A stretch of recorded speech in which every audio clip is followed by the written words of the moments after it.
कल नुमाइश में मिला वो चीथड़े पहने हुए। मैंने पूछा, नाम तो बोला कि हिंदुस्तान है। दुष्यंत ने देश की गरीबी और फटेहाली पर दशकों पहले जो शेर लिखा था, वो हालात अब भी खत्म नहीं हुए हैं। करोड़ों लोग अब भी फाका कशी को मजबूर हैं। उनके तन पर अच्छे कपड़े नहीं हैं, लेकिन सत्ता इनकी मुश्किलों को भूलकर नए नए फरमान जारी कर रही है। फल के ठेले लगाने वालों का नाम पूछ रही है, उन्हें नेम प्लेट लटकाने को मजबूर कर रही है। मैं आरिफ हूं और मैं साबिज। ठेले वालों को यह बताना पड़ा, बाकायदा नेम प्लेट लटकाना पड़ा, क्योंकि यही चाहती थी मुजफ्फरनगर की पुलिस, यही चाहती थी उत्तर प्रदेश की सरकार। हमारे जनपद में लगभग 240 किलोमीटर का कांवड़ मार्ग है। इसमें जितने भी खान पान के दुकानें हैं, चाहे वो होटल, ढाबे, ठेले, जहां से भी कांवड़िए अपनी खाद्य सामग्री खरीद सकते हैं, उन सबको ये निर्देशित किया गया है कि अपने प्रोप्राइटर के या काम करने वालों के नाम जरूर डिस्प्ले करें। ये इसलिए जरूरी है ताकि किसी प्रकार का कोई कंफ्यूजन किसी भी कांवड़िए के अंदर ना रहे और ऐसी स्थिति ना उत्पन्न हो कि कहीं कोई आरोप प्रत्यारोप हो और बाद में कानून व्यवस्था की स्थिति उत्पन्न हो। इसलिए ऐसा निर्देश दिया गया है और सब इसको अपनी स्वेच्छा से इसका पालन कर रहे हैं। कांवड़ियों के कंफ्यूजन का तर्क कर कलेक्टर साहब ने कानून की किताब बंद कर दी। संविधान की मूल भावना को दरकिनार कर फल बेचने वालों के लिए फरमान जारी कर दिया। गोया संविधान पीछे छूटता है तो छूट जाए, लेकिन बिना नाम बताए कोई फल नहीं बेच पाए। भले समाज बटे तो बट जाए, लेकिन सत्ता का एजेंडा कमजोर न होने पाए।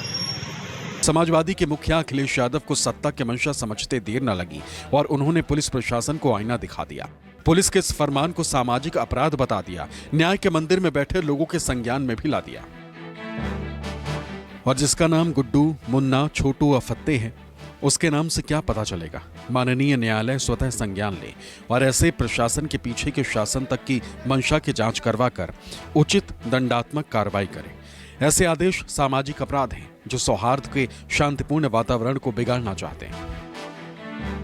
दरअसल लोकसभा चुनाव में संविधान और आरक्षण के मुद्दे पर इंडिया गठबंधन को मिली बढ़त ने बीजेपी नेताओं को बौखला दिया। अयोध्या में बीजेपी की हार से झल्लाए समर्थक सोशल मीडिया पर अयोध्या की जनता को ही खरी खोटी सुनाने लगे, दुकानदारों के बहिष्कार का अभियान चलाने लगे।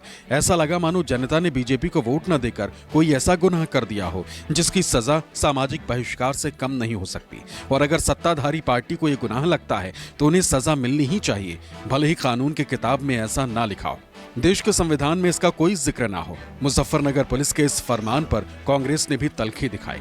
ये सवाल के साथ कि कौन क्या खाएगा, किससे खरीदेगा, ये भी सत्ता ही तय करेगी। यात्रा के रास्ते में जितने भी फल सब्जी बेचने वाली रेहड़ियां हैं, स्टॉल्स हैं या ढाबे, रेस्टोरेंट्स हैं, ये खाने के ढाबे हैं, तमाम लोगों को अपना नाम बोर्ड पर लिखना होगा।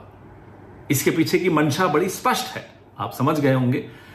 हिंदू कौन है, मुसलमान कौन है। हमारे आपके घरों में घुसकर तय करेंगे कि कौन क्या खाएगा, किससे खरीदेगा, क्या कपड़े पहनेगा, किस भाषा में बोलेगा। इनको अपने घरों में घुसने से रोकिए। अगर इनको अपने घरों में घुसने से रोकना है तो इस विचारधारा को अपने मोहल्ले से दूर रखिए, अपनी जीवन से दूर रखिए, अपनी विधानसभाओं और लोकसभाओं से दूर रखिए, अपनी समाज से दूर रखिए। तभी हम अपने इस खूबसूरत हिंदुस्तान की तहजीब को बचा पाएंगे। ये संविधान के आर्टिकल 17 का वायलेशन है जो अनटचेबिलिटी की बात करता है। तो उत्तर प्रदेश की सरकार अनटचेबिलिटी को प्रमोट कर रही है। इस तरह का ऑर्डर देकर के नाम रखना और अपने रिलीजन का इजहार करना, बताना, ये आर्टिकल 21 राइट टू लाइफ का भी वायलेशन है और आर्टिकल 19 राइट टू लाइवलीहुड का भी ये वायलेशन है। उत्तर प्रदेश की सरकार ने ऑर्डर दिया है मुजफ्फरनगर में जितने ढाबे हैं उन ढाबों से मुस्लिम एम्प्लॉइज को निकाल दिया गया। तीसरी बात यह है कि उस हाईवे के ऊपर मैकडॉनल्ड है, KFC है, पिज़्ज़ा हट है, आपके कैफे कॉफी डे है, उसके ऊपर क्यों नहीं बोल रहे हो लोग? उनसे क्या कुछ बातचीत हो गई क्या आपकी? बीजेपी को ऐसा लगता है कि मुस्लिम समाज को अलग थलग करने से ही उसकी सियासत का सिक्का चल सकता है। सत्ता में उसकी पकड़ स्थायी रह सकती। लेकिन 2024 के जनादेश ने इसे झुठला दिया है। आंकड़े यही कहते हैं कि देश में संविधान और लोकतंत्र बचाने के लिए दलितों और मुस्लिमों ने एक साथ वोट किया, बीजेपी पर कभी न भूलने वाला चोट किया है और मुस्लिमों दलितों की दोस्ती के इस दायरे में पिछड़ा वर्ग भी शामिल हो गया। कमंडल की राजनीति पर मंडल हावी हो गया है और अगर बीजेपी ने अपनी नीतियां नहीं बदली तो जमीन पर उसके खिलाफ गरीबों का गठबंधन और बड़ा होता जाएगा, क्योंकि जनता जमुनी तहजीब चाहती, वो अकबर और अमर के बीच भेद नहीं चाहती। जनता फल बेचने वाले का नाम नहीं पूछ रही, बल्कि ये पूछ रही है कि देश में पेपर लीक किसकी शह पर हो रहे, वो कौन लोग हैं जो भ्रष्टाचारियों को ठेका दे रहे, वो कौन लोग हैं जिनके कारण पढ़े लिखे बेरोजगार मारे मारे फिर रहे।